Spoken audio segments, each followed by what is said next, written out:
Pakistan stock exchange आज कारोबारी हफ्ते के दूसरे रोज मंगल को तेजी के बाद अचानक गिरावट की जानिब गामजन हो गई। तफसीलात के मुताबिक कारोबारी हफ्ते के दूसरे रोज मार्केट का आगाज मुस्बत जोन में हुआ।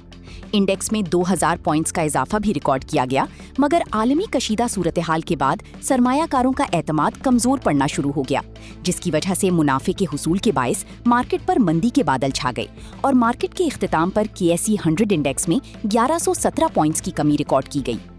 माहिर इक्तिसादियात जिब्रान नासिर का कहना था कि आज एक्सचेंज में कारोबार का दूसरा रोज है। कारोबार का आगाज मुस्बत जोन में हुआ, इसके बाद थोड़ी प्रॉफिट टेकिंग की गई। जियोपॉलिटिकल सूरत हाल थोड़ी खराब होने की वजह से सरमायाकारों की तरफ से फरोख्त का दबाव भी देखा गया, जिसकी वजह से 1117 पॉइंट्स की कमी के बाद स्टॉक मार्केट बंद हुई।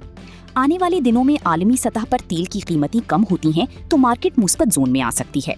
आज पाकिस्तान स्टॉक एक्सचेंज में ट्रेडिंग का दूसरा रोज है और बाजार जो है आगाज जो है वो पॉजिटिव हुआ। इसके बाद थोड़ी प्रॉफिट टेकिंग देखी गई। जो पॉलिटिकल सिचुएशन थोड़ी सी खराब हुई, इसके बाद जो है सरमायाकारों की तरफ से थोड़ी सी फरोख्त का दबाव देखा गया और 1117 पॉइंट जो है वो नेगेटिव क्लोज हुए और मार्केट में जो है रिजर्व सेशन का जो है सिलसिला जारी है और आइंदा आने वाले दिनों में जिस तरह अगर क्रूड ऑयल के प्राइसेस नीचे आते हैं तो मार्केट आप उसको पॉजिटिव देखेंगे।